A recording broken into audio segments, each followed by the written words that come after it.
Neck pain ఉన్నా, spondylitis ఉన్నా, మీకు బ్యాక్ పెయిన్ ఉన్నా, పోస్చర్ కరెక్షన్ కావాలనుకున్నా, ఎస్పెషల్లీ డెస్క్ జాబ్ చేసేవాళ్ళకి. అసలు మీరు నమ్మరు, డెస్క్ జాబ్ చేసే వాళ్ళకి ఒక్కొక్కళ్ళకి వస్తున్న బ్యాక్ పెయిన్‌లు, నెక్ పెయిన్‌లు, సర్జరీస్ దాకా పోతున్నారు.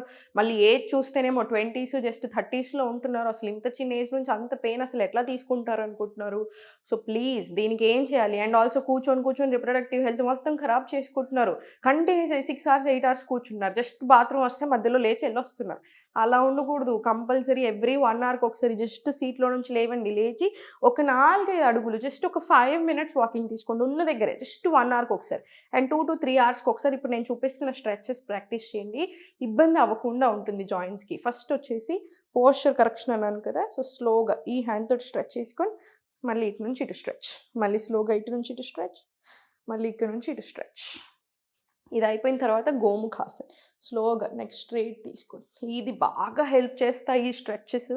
ఇది కూడా ఒక 2-3 స్ట్రెచెస్ మినిమమ్ రావాలి. తర్వాత స్లోగా రొటేషన్స్ 10 టైమ్స్ క్లాక్ వైస్ తీసుకోండి. 10 టైమ్స్ రివర్స్ డైరెక్షన్ తీసుకోండి. షోల్డర్స్‌కి కూడా అంతే టైట్‌నెస్ మొత్తం టెన్షన్ జమ చేస్తున్నారు.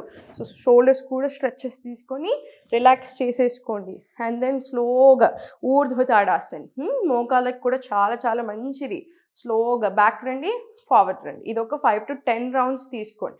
దీని తర్వాత జస్ట్ ఉన్న ప్లేస్‌లోనే జస్ట్ ఒక చిన్నగా ఒక 60 సెకండ్స్ జాగ్ తీసేసుకొని 5 డీప్ బ్రెత్స్ తీసుకోండి. Inhale N number of seconds, exhale N number of seconds అంతే. ఇది ఎంత టైం పడుతుంది మీకు? మహా అంటే 10 మినిట్స్ వస్తది. సో, 3 అవర్స్‌కి ఒకసారి నేను చెప్పిన స్ట్రెచెస్ అన్నీ ప్రాక్టీస్ చేయండి. ఎలాంటి ప్రాబ్లమ్స్ లేకుండా ఉంటారు.